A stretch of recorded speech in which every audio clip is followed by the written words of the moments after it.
Guys, welcome back. It is a new week. It's the Monday edition of the Dr. Cloud Show, and I'm so glad that you have joined us and tuned in once again, even if you're not live. I mean, this might be the nocturnal version for you, wherever you are, but we are glad you're here. And if you've never been here before and you stumbled upon us, glad you're here as well. Let me tell you a little bit about this program. We talk about life, and we talk about where life breaks down and life hurts sometimes, and we have quagmires and issues. And all of that adds up to the popular modern vernacular as dysfunctional, right? And so what we do on this show is we say that we are fighting the war against dysfunction, one dynamic at a time, and developing herd immunity all together as a group against dysfunction. Now, what does that mean? Well, it means you can get inoculated against this stuff. You can have antibodies, and you have antibodies by having wisdom and boundaries and your belly full of love, so you don't need toxic love from out there somewhere in some other, cesspool and a bunch of stuff. It means getting healthy. So that's what we're up to. So to do that, we talk. And to talk on the program, we have a number for you. Here it is. No, there's no one. I used to do the New Life Live program, and I would say, say 1-800, blah, blah, blah. This is not an 800 number. It's an 844 number. So there's no one, Henry. 844-940-2774. 844-940-2774. 844-940-2774 is the number to call in and get on the air. And if you are the private or shy type, or you just don't want to talk, that's fine. You can post your question. We're on Instagram, YouTube, and Facebook. And so if you post it there, then they'll send it over to me. My team is actively working on that right now. I don't know who's here today. Is Jessica doing that, guys? I'm here. Yep. There she is. Jessica will let us know about your questions. And there we go. So that's what we'll be doing. We're going to be doing that for a little while here. Quick reminder, we have a big webinar coming up. Woohoo! These are fun. I love doing these things. They're so much fun to get to talk to you, for an extended time. We'll get to hang out for a couple of hours or more. On February 21st, a live webinar, you and me live, or if you choose to, not only you, but bring your small group, bring a group of friends, bring your family, bring your kids. Put it up on the big screen in the backyard and invite the neighborhood. February 21st depends on where you live. Might be chilly. Anyway, anybody can come once you sign up for it. And to do that, you go to boundaries.me/trust. And the title of the webinar is something about trust. I don't even know if we have an official title. It's everything about trust. And we're going to be talking about all the dynamics that go into it. So here's the way this works. When we fail to trust somebody, or when we fail to trust anybody, we got problems, because you can't get much in life without trust. But then you trust somebody to get something and you get bad stuff. You might get abandoned, you might get abused, you might get toxified. There's a bunch of bad stuff that happens when we trust the wrong people. And this seminar, this webinar, this workshop will go into the dynamics of how you can learn to diagnose who's trustworthy and who's not. And that's a big deal. And some people go headlong into trusting somebody immediately without knowing what signs to look for. Also, after you do trust somebody, and it seemed like it made sense to trust them, sometimes you get betrayed. And what do you do after your trust has been betrayed? How do you repair it? How do you repair it? How do you fix it? Can it be fixed? Is broken trust reparable? If it is, when? In all cases? In some cases.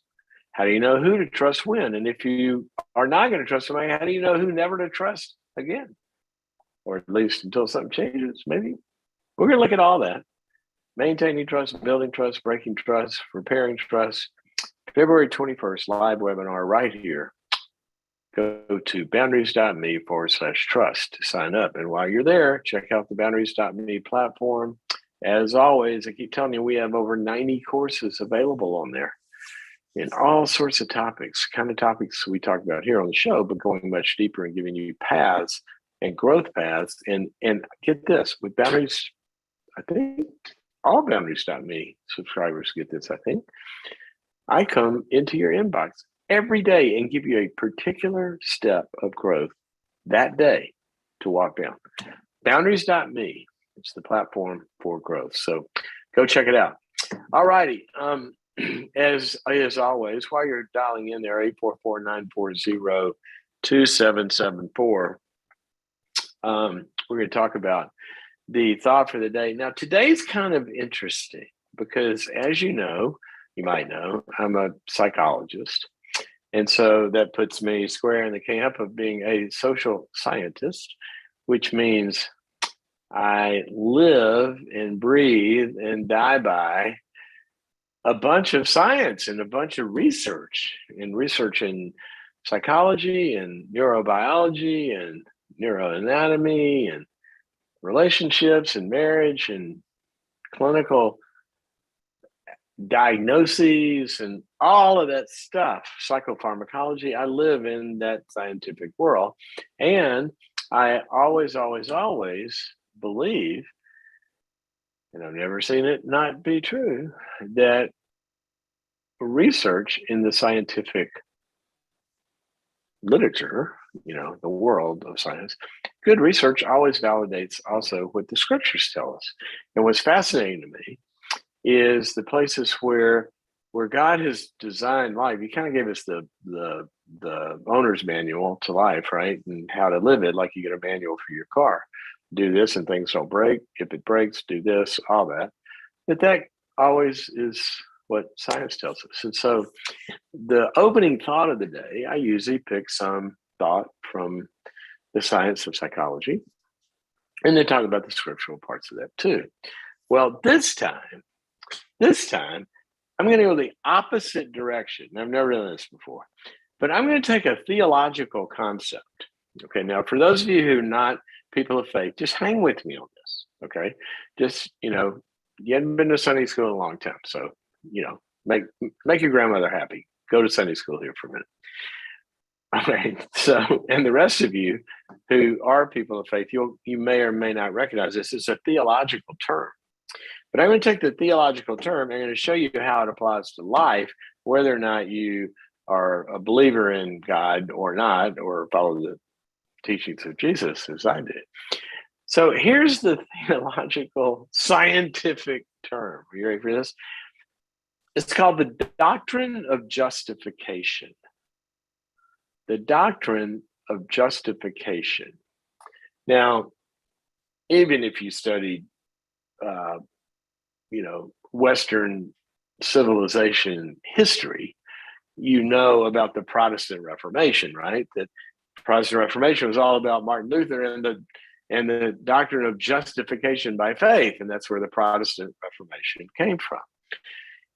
Well, let's roll the clock back a little before that, and where this comes from is the big picture of the Bible is that God created you and me, mankind, innocent.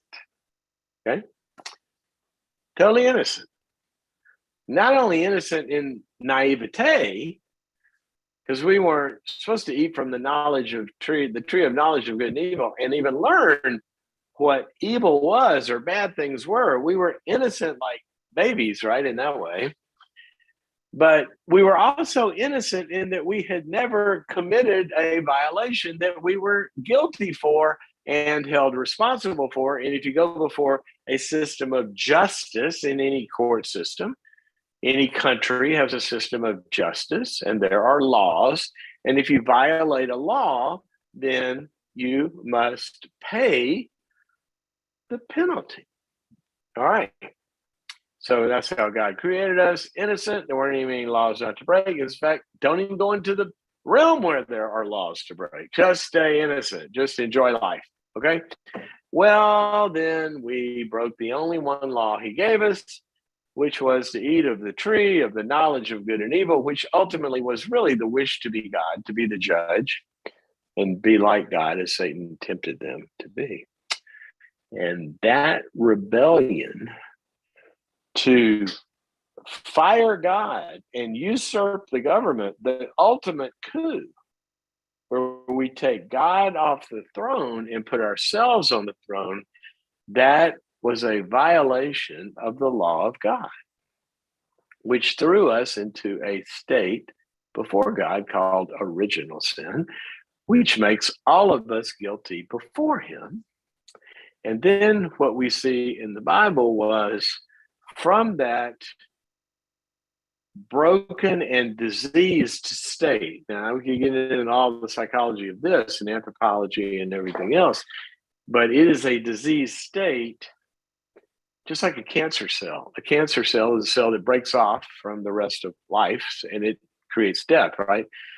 Well, when we broke off from God and tried to have life apart from life itself, then we became infected with this cancer called sin.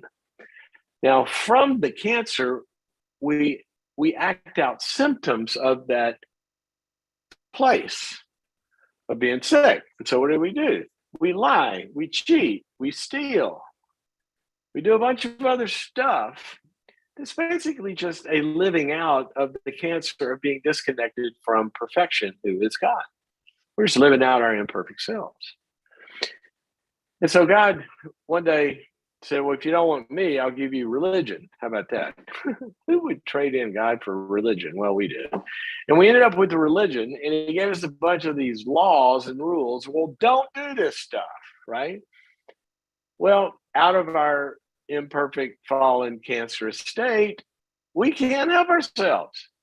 Every baby that's born into the world, there hadn't been one that lived their whole life without breaking one of those laws until somebody named Jesus.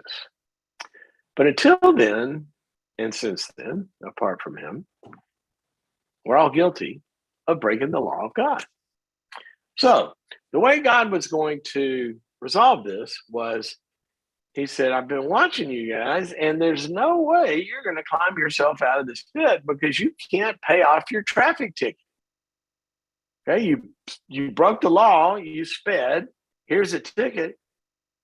You don't have enough money to pay that off because it required perfection to pay it off. It required a perfect life, a perfect sacrifice, one that had never sinned. And in God's law, without the shedding of blood, there is no remission of sin. So the penalty is the death penalty. So think about this. How do we pay off a penalty? Like, think about going to traffic court and you got to pay off a ticket, and the payoff is that it's a death penalty, so you got to die. But where does that leave you after you pay off the penalty? Well, not having a life, right? Well, that was the dilemma. So God steps in and he says, okay, you have a justice problem here.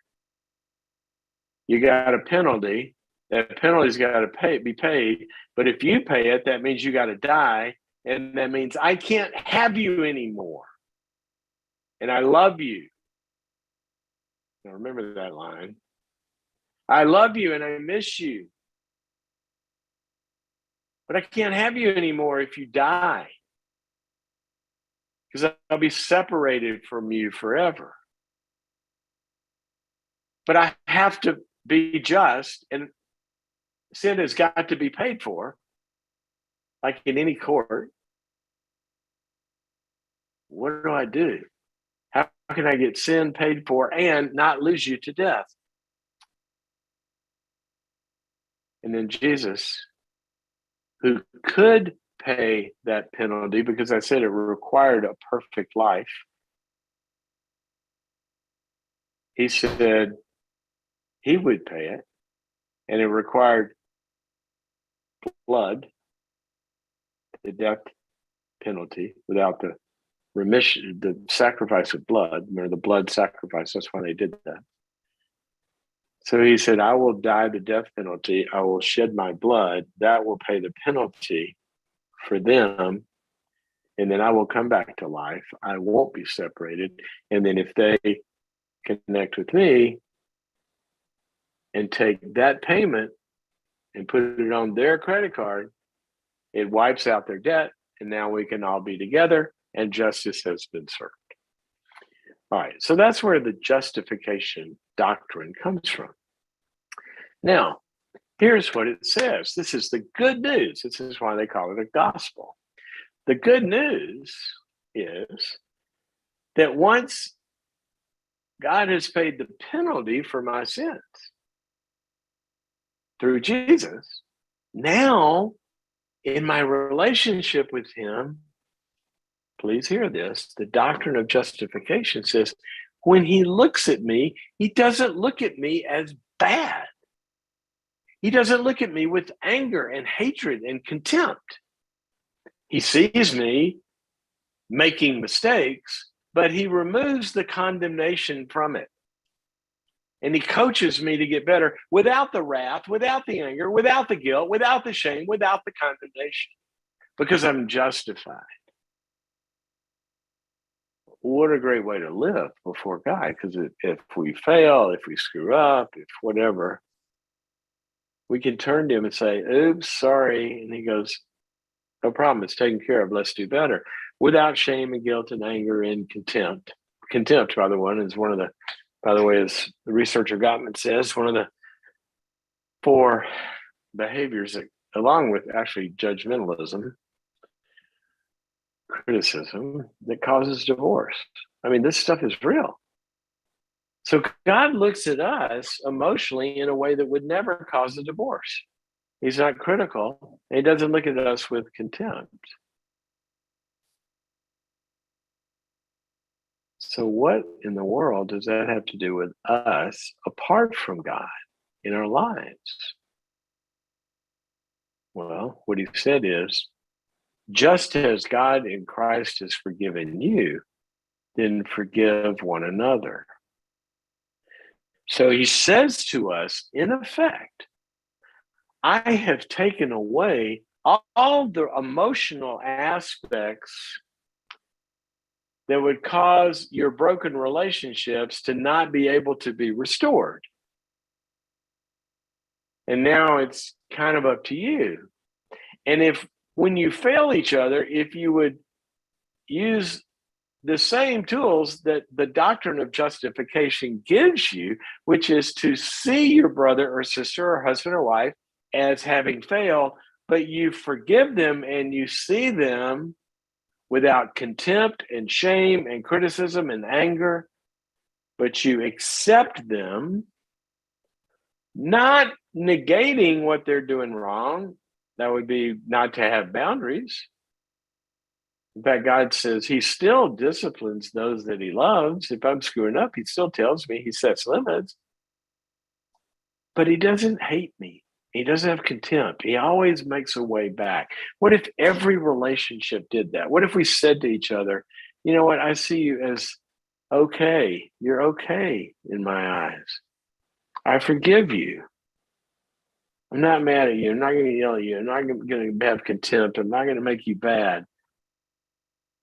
And we can restore fellowship as long as you'll just admit it and say you won't do it anymore and stop doing it. Then we're cool. Wow. What if every marriage counseling appointment was imbued with the doctrine of justification? And where whoever was mad at whoever and whoever had been hurt by whoever said, look, I no longer condemn you. I don't have contempt for you. I don't have hatred for you. I love you. I want you back. And I'll forgive you. All you have to do to appropriate that, just say you're sorry. And don't do it anymore. And follow through with it. That's the doctrine of justification at work. So for those of you who aren't people of faith, you can see how if you just had the doctrine of justification as a way of living, which is exactly what the researcher, the most prolific marriage researcher in the world, John Gottman has shown that if they can give up contempt and criticism and that awful judgmentalism, marriages can improve. And so can sibling relationships and friendships and all of that. So there's a little interesting, I think, Sunday school lesson, flipping it, go from the theology to the psychology today, a little bit different. Tell me if you enjoyed that. If you didn't, I won't do it anymore. Speaking of enjoying, we're going to go to the phones in a moment. I want to see one of the questions, though, if you guys can send me, or Jessica, I think you're going to read. If we got anything coming up on the social platforms, and let me give you the phone number out one more time, 844-940-2774 to get on air. Jess, what's happening? All right. So I have one about dating for you. Someone wants to know. You have a date for me? I don't have a date. I have a question. You know what? About my wife and I both, we've said this 1,000 times. The biggest downside to marriage is you can't date anymore because dating is so much fun. So anyway, we can't do that anymore, but I can answer questions. So what's the question? Yeah, I think you'll like this one. How do you make dating fun? I feel like oh my God. I'm sorry. It feels like I'm going to the dentist. How can you make this date fun? What do you mean, how can you make it fun? Finish the question. I'm sorry. Oh, you made me laugh too. That kind of cracks me up a little bit there. Like, it's supposed to be fun. What do you mean, how do you make it fun? Finish the question. I will try my best. Okay. I feel like it's such an obligation for me. After a first date, I always feel like things are more transactional where we measure up our accomplishments. And I feel disheartened because I feel like I won't ever measure up. Don't play the game. I mean, what you're saying is you're playing a game that you don't like. I wouldn't like that either. I mean, I can't think of any relationship in life. I'm thinking work, I'm thinking friendship, I'm thinking siblings, I'm thinking husbands and wives. I can't think of any relationship in life where it would be fun to sit down and try to one up each other or measure up to each other's, playing badminton back and forth, each other's accomplishments. Who cares? So if that's the kind of, if you find yourself going out and somebody wants to talk about their accomplishments, I would start to just ask them questions that don't have to do with their accomplishments. In fact, they started down that path. I'd say, so, when you're not winning the trophies for being the smartest person in the world, so what do you like to do? What's fun for you? What makes you cry? What wakes you up at night? Tell me your life's dreams. Have you seen this movie? I mean, there's a lot to do besides one-upsmanship. So if that's what they're talking about, I would just tell him or her, that's just gross. I would agree with you. I wouldn't want to play that game. Dating should be about experience, okay? Dating is about having a social experience with someone, and that involves doing things. I mean, you can go play golf. You can go to play putt-putt. You can go hit shots out of the sand traps. You can go to the driving range. You can watch old videos of Jack Nicklaus. Yeah, I'm kidding, right? Those don't sound like cool dates for many people. I think they would be. My point is you can go do a lot of fun stuff. And then you experience each other. And then you talk. I mean, it's like another human relationship. It should be fun. It shouldn't be an accomplishment game. Okay? Is that kind of, you think, what they were asking? I think you nailed it. Yeah. Okay. All right. Have you got another one before we hop to the phones? I do. It's another dating question, sort of. Oh. Yeah. Okay. Yeah. I have a feeling. What if the question said, I've been going out with this woman or this man that thinks all of our dates are transactional in nature and it's about our accomplishments. What should I do? Oh my I'm God. kidding. All right. So what is this one? What is this one? I have a friend that I want to reconnect with, but I'm not sure if or how I should. We used to date and he wants to date again, but he has a porn addiction and I don't like that. Is it worth reconnecting with them? Reconnecting as a friend or reconnecting dating? That's a great question. Could you answer it both ways? Yeah, I think that is the question. If you know, I think I mean there's nothing wrong being friends with somebody that's addicted. It's not a very good prognosticator for somebody that's able to have a good, healthy relationship that you would want to date. So I'd find out which one it is, and then I would try to be a good friend to him. If unless it were to go in, unless you have unresolved longings for this guy that probably is not ready. So I think I'd determine what kind of relationship it is. It may be too difficult for you. It just depends on what you want. I mean, if you're kind of hung up on him and you still have fantasies about him and you have false hopes and all this kind of stuff, and then probably move on down the road and get him out of your system. But otherwise, and we date him again until something changes. Okay, how about that? So let's go to the phones and talk to Michelle, who's our first international caller, calling from Australia. First international caller of the day, I should say.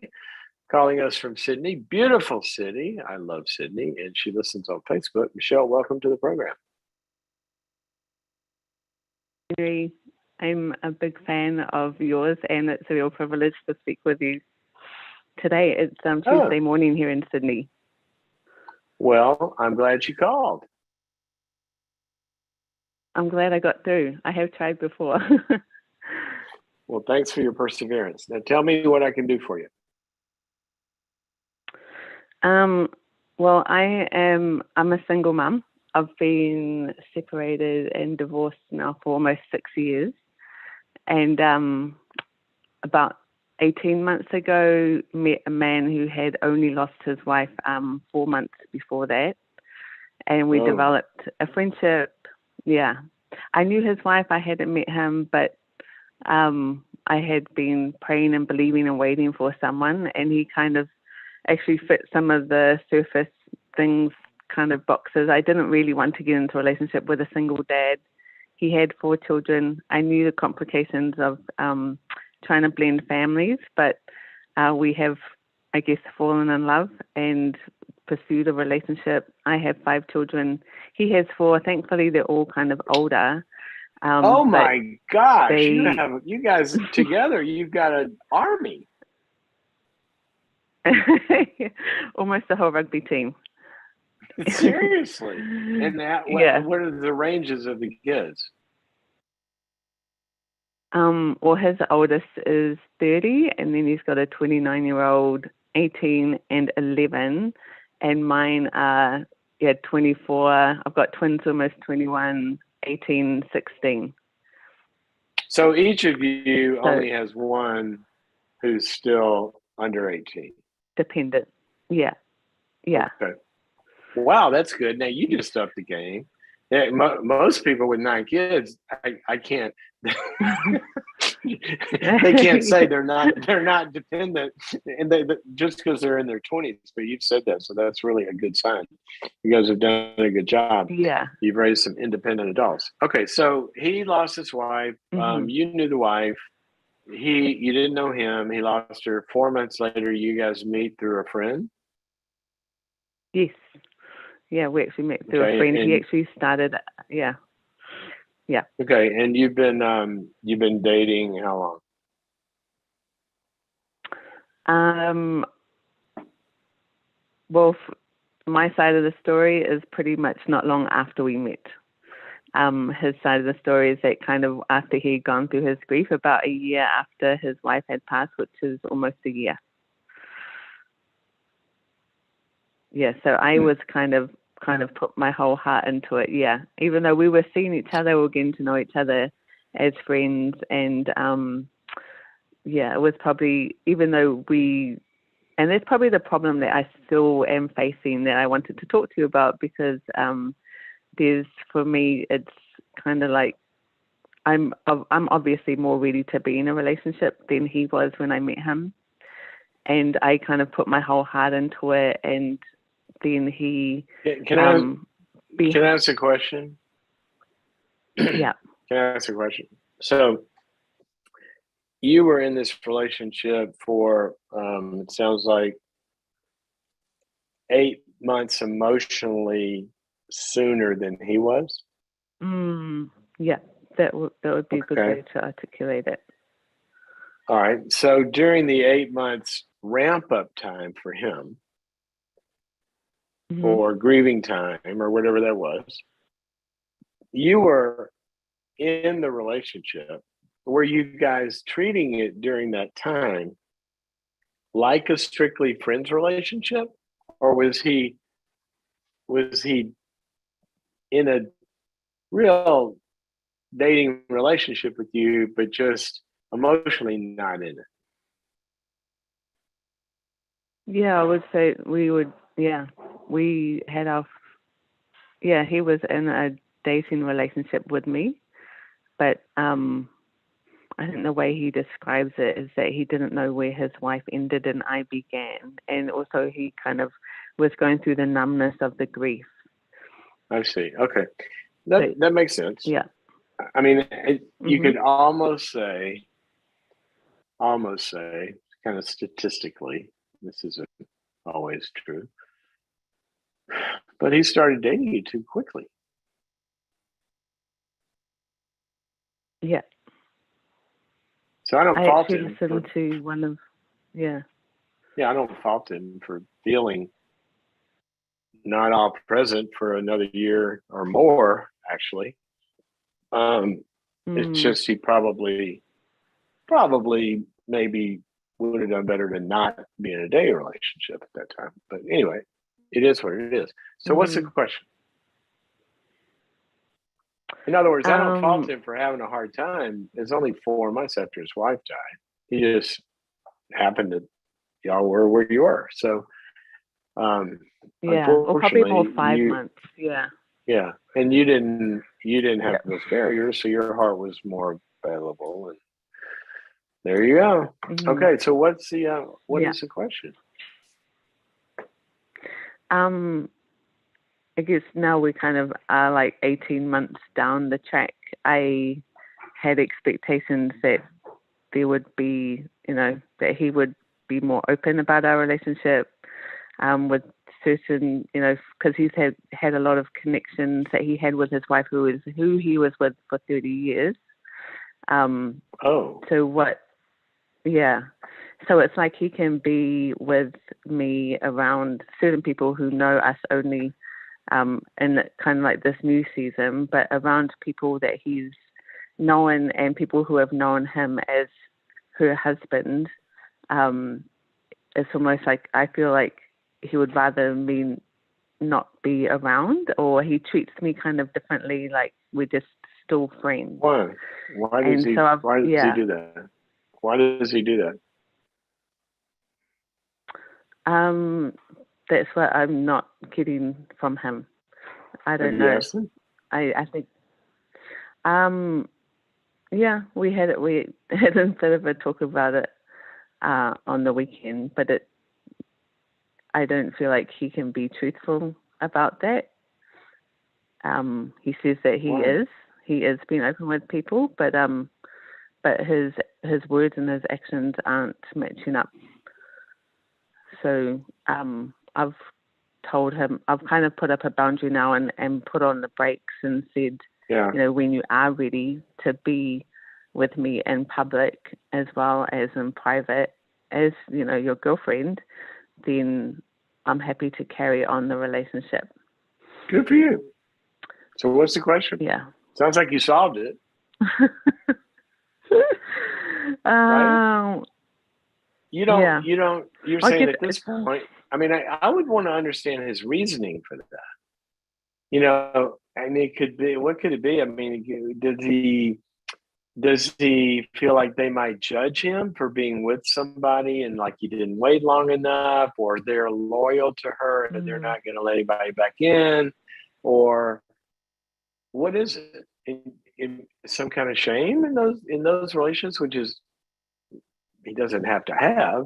What I would want to know more about what it is, but it sounds like you've solved your problem. So what? Tell me how I can help. Yeah, I guess I just wanted to know if that was fair for me to do that. And well, I would maybe. at least, and this is just me. I mean, there's no guidebook on this, right? But but I would at least say, look, Joey, you're having a full-on relationship with me. You know, we're not going out with anybody else. We do everything together. But then when we go to people who presumably are you're less committed to than me, I'm the one that gets kind of put aside. And I don't like that. And I'm at least only going to possibly agree to be treated that way for some while if you give me a good explanation for it that's respectful and valuing of me, that has to do with some weakness that you have or some concern that you have that I may or may not be understanding of, but I'm not going to do it without full understanding of it. So you could at least require that much. But I kind of think after 18 months, you know, if he wants you to be his squeeze on the side, then why would you want to be you that's not what you want. You want a real relationship with people out in the light. You know what I mean? The girl in the darkness, right? Disrespectful. Unless there's some reason we don't know about. So I would want to find that out. Okay? Yeah. I'll have that conversation. Call me back. Call me back. Tell me what happened. I got to get some other callers, so I'd love to know. Okay, I will. Thank you, Dr. Henry. I would love to know. Okay, let me know. Okay. Oh, God. Thank you. All right. Sounds like I'd like to hear. You know what you ought to do there, Michelle, is to go on Facebook. I'd like to hear some other women's thoughts on this. You know, if he won't take you out in public, that doesn't feel good, right? Why would that be okay? Jess, what do we have from a posted question on social? All kinds of dating questions tonight. All kinds of dating questions. Here's one. How long does Dr. Cloud think that a man should have waited after his wife passed to start dating? Well, how long does it take to change a light bulb? I don't know why I picked that one, but that analogy. My point is, there's not like a certain right amount. Everybody knows the illustrator. How long does it take? How many people does it take to change a light? Well, how many people does it take to change a light bulb? Just how many psychologists this thing? Only one, but the light bulb has to want to change, right? So, well. There's no like fixed rule for this, and let me tell you why. Well, the question is, when is someone, this is the essence of the question, okay? When is someone available, competent, and ready to enter into a relationship? That's the question, right? So, how do we get competent, able, and ready? Well, you got to be, if something has happened to you, you have to be healed from that and far enough past it where you're really ready, you know, and able, you have the energy and the wherewithal to do that. If somebody's lost their wife, you could have some people that are competent and ready and able to do that, you know, within, call it a year. You could also have somebody that's maybe competent and ready and able to do that, and it's going to be 3 years. What would be the difference? Well, let's say the one that's going to take 3 years, let's say they have a history of losses in their life, and one more just took them into a deep, dark hole. And it's going to take them longer, and it may be harder for them to get out of it than the first one. It was who had an uncomplicated bereavement, where somebody they loved well, and it's also the kind of, what is the nature of their attachments? Somebody has a secure attachment formulation in their makeup as a person. They make attachments securely and without conflict. Then they tend to be able to grieve those well, and they move on, and they can securely make another one within a period of time.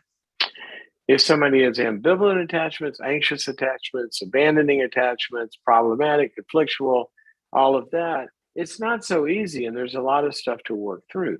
So I wouldn't be as concerned with the amount of time as I would be, is the amount of time the right amount of time for you, given where you are with what you've gone through, and are you ready?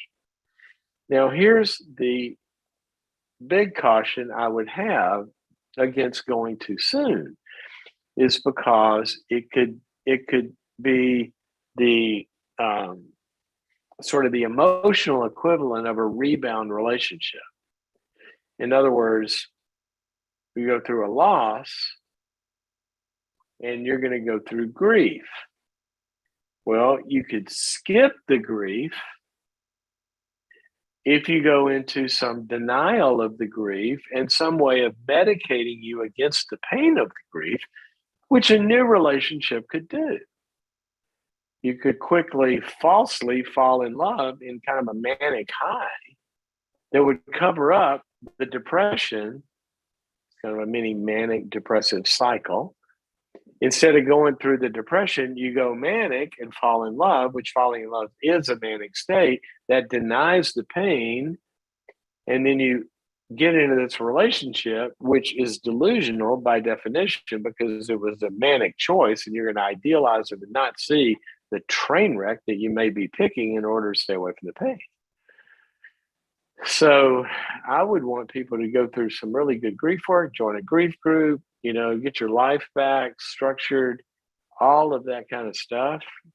And gosh, generally, I mean, to do that in under a year or more, it's pretty tough. I've seen it happen. A few times as I think about it. But gosh, to lose a spouse is, I think it's number one on the list of pain, I think. Loss of a spouse, loss of a child. I think those are the biggest ones. So not too quick. The question is, are you ready? Did you go through the grief? Did you go through the pain that needs to happen? Okay, let's go back to the phones. Danielle listens on Facebook and is calling us from Texas. Danielle, welcome to the program. Hey, Dr. Cloud, it's so great to be on. Hey there, how are you? I'm doing all right. I just want to let you know how much I appreciate you, all of your books. I've read Boundaries for Leaders, Necessary Endings. I'm part of Boundaries.me, and just thank you for all your work. It has touched a lot of lives. So thank you, mine included. So thank you very much. I appreciate that. You sit in a little room, write a book. You never know it's going to help anybody unless they tell you. So thank you. Absolutely. They've helped a lot. Well, my question is, I'm a nurse. I've been a nurse for going on 16 years. I've always felt it was my... What kind of nurse? Thank you, yes. Well, I'm a certified progressive critical care nurse. And in the last few years, I've gone into management, which is kind of like middle management of nursing. And So, I mean, nothing's happened in the last few years to cause a little bit of stress, right? Especially in nursing. Well, especially But in nursing management. Good night. How complicated has that been? yeah, it's been a mess. And when COVID first started, it seemed like we had a lot of resources more at our disposal than we do now as far as our workforce. Yeah. I have about 44%. I have about You have what? 44% vacancy. Wow. I'm running out of staff, and all our folks are jumping Are- ship. And So are you over the nursing in one unit, one hospital, one healthcare system? What do you manage? I'm over a 36-bed unit. 36 or critical care. And then do you use registry nurses to fill that? How do you do that when you census is up, nurses are unavailable? Well, what do you do? Right. So we turn a lot to agency nurses, which there's really not a cap for how much they can charge. So they can charge us $120 an hour to pay the agency, whereas my floor nurses may make $30 or $40 an hour. And so, a lot of our nurses in the hospitals are leaving to, quote, travel across town for, 4 times as much or 3 times as much as they're making at our hospitals. And it's not just my hospital, it's throughout the nation, this shortage. So that's what I meant by being in management right now would be extremely stressful, right? Yes. And my family's kind of said, you're not recognizable to us anymore. You're not yourself anymore. And after these waves of COVID, they're kind of cumulative, and we're kind of in the middle of another surge here. And no matter, what the cause of it, we're having to deal with it. And so I'm like thinking about quitting every single day and just turning my back on the profession that I loved. And I mean, I even told my husband, I said, our youngest kid is 12. I said, hey, we need to reverse your vasectomy because I could get 3 months time off with FMLA if we have another kid. And he looked at me like, are you nuts? And but that was kind of a joke. But I mean, at the same time, it's kind of like we haven't had a break, and I'm on call 24/7. And, I don't know if I'm going to work the floor tomorrow or try to find nurses tomorrow or what my day is going to hold. Okay, so tell me how I can help. So my question is, because I have a question, is I can't promise that I have an answer to this one. I'd have to be Dr. Fauci plus a lot more, right? So, so my question is, when do I know? When do I gauge? Okay, is what I'm doing something that I just need to weather the storm and persevere, or if what I'm doing is actually harming me as a person to the point where I need to step away from it?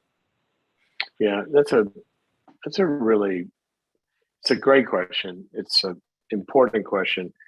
It's a complicated question because what you're really sort of, you're kind of sort of trying to kind of figure out the balance between what's exhaustion and what's burnout, right? Mm-hmm. And burnout is something that kind of like getting a break doesn't tend to fix. It's like exhaustion, give me a break. I can go sleep and I can stay away from this thing, and then I can rejuvenate and I can come back and do it some more. So I think the first diagnostic question that I would ask would be, let's treat this as exhaustion first, or let's play like it's exhaustion. Okay. Then I would ask the question, okay, if it is exhaustion, then what do I need in order to replenish myself in order to get my batteries recharged to get to go do this again? So you may look back and say, I haven't taken enough time away, or I'm not, demanding it, or whatever the complications are in that. But it is something that greater periods of unplugging could possibly remedy. All right. Okay. Yes. That's an exhaustion, and you'll notice this by, if you take a few days off or whatever, and you rest, you notice, gosh, I really feel better, and you feel even some energy. You might want to go do something again. That's kind of a sign that it's exhaustion. But on the other hand, if it's not exhaustion, then sometimes there are some dynamics at play, and the dynamics can get grating at our souls. And so you might find yourself, for example, in a position of feeling a responsibility for something that you don't have the power to change. That grates at your soul. Okay. Yeah. You might find yourself in a position of handling an enormous amount of stuff and feeling totally unsupported and isolated in that position. You might find yourself in a place with perfectionistic demands that there's no way you can ever hit the bar, and the demands continue to be there. In other words, there are dynamics that no amount of rest is going to really cure those dynamics. And so those dynamics become leadership issues. And that's where you have to begin to sit down with the people that have control of this and work on the systemic dynamics that are creating that state that just more rest won't help, because you're going to come back and it's going to be the same thing. Right. So I would look at so it. true. I would look at it that way. So I'd diagnose it that way. Awesome. That will really help. Yeah, and I think that'll do it. Thank you so much, right. Dr. Cloud. Well, I really appreciate you. Well, you know what? I appreciate you and all of the people out there like you. I know a lot of doctors, a lot of nurses. What you guys have dealt with in the last 2 years it's indescribable. Just the systemic, the personal, the emotional, the pain of it all, because most of us stay pretty shielded. We read statistics, but you see people dying. Yeah. And you see, you've just lived it, and you're there for us. And my hat's off to you, and thank you for your service, as we say. Thank you, thank you, thank you. Thank you. It's our pleasure. Just pray for us. So I'll ask everybody out there to join that request. Let's pray for her. In fact, God, I just want to offer up that prayer right now for all of our healthcare workers. Give them rest and give them ways of solving these dynamics, and bring the things that we need to give them a lighter load. In Jesus' name, we pray for them. Amen. Okay, Jess, what is the next question we're getting from social? And as I take that question, I'm going to walk over and let our trusty watchdog Finley go outside, because she's asking to open the door. Oh, all right. Here's another dating question for you. What is it with the dating questions today? I don't know. It maybe the time that we're on this evening. I don't know. Just a lot of. I love them. I always love the dating question. I'm not trying to squelch them at all. Send me your dating questions, but we do a lot of them today. So what's up? All right. Someone says, I've been divorced for 20 years. I've had a couple of 4 to 5 year relationships that were dysfunctional. I'm currently with a very nice man. However, I've discovered my tolerance level has become diminished with each relationship. I don't want to make this nice man pay for the sins of those in the past. How do I break this issue of non-tolerance? I'm not sure what I was thinking. Good. I wasn't seeing the non-tolerance as a problem. When you have multiple 4 or 5 year dating relationships, that, to me, it's if you're looking, why did they go that long if they weren't going to make it the long haul?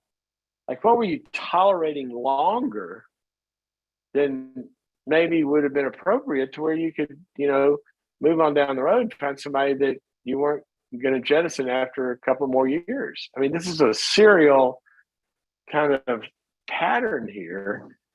And when you first started to say it, she said her tolerance of it. Well, I was thinking that's a good thing. Now she's making it a bad thing, making him pay for past sins.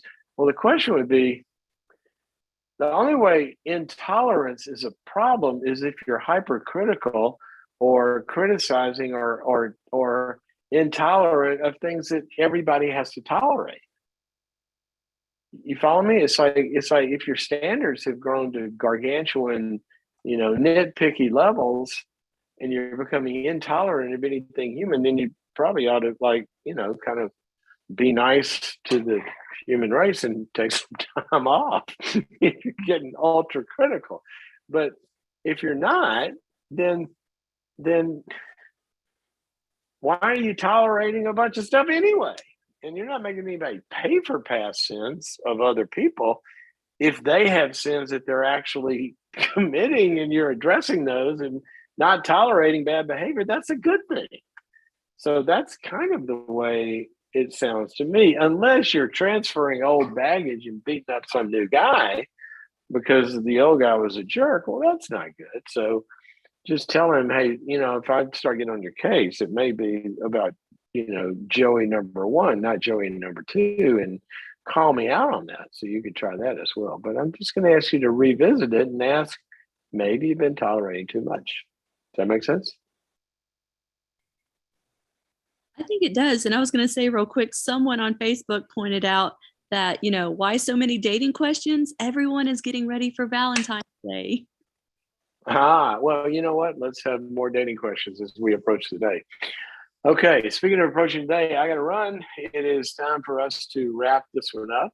I get to go to my favorite place, wink, wink, which is I'm still in physical therapy from my knee surgery, as you know, and thank you guys for your well wishes and thoughts and prayers. I'm slowly getting better and better and better. I have learned that recovery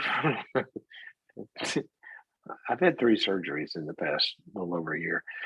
And these knee replacements, you know what? It's like a metaphor for psychological life. You got to face the pain in order to get better. But once you do, you get more of life back.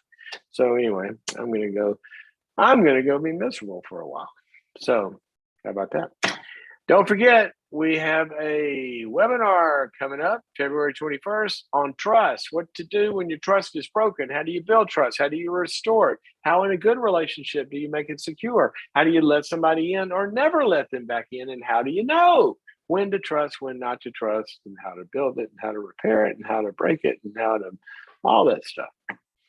February 21st. Go to boundaries.me/trust for that webinar, and it'll be great. And while you're there, check out boundaries.me. I want everybody that's listening right now, if you've never gone, take 5 minutes and go to boundaries.me and check out everything that is available there. You'll be surprised at all of the depth of courses that's there for becoming a subscriber.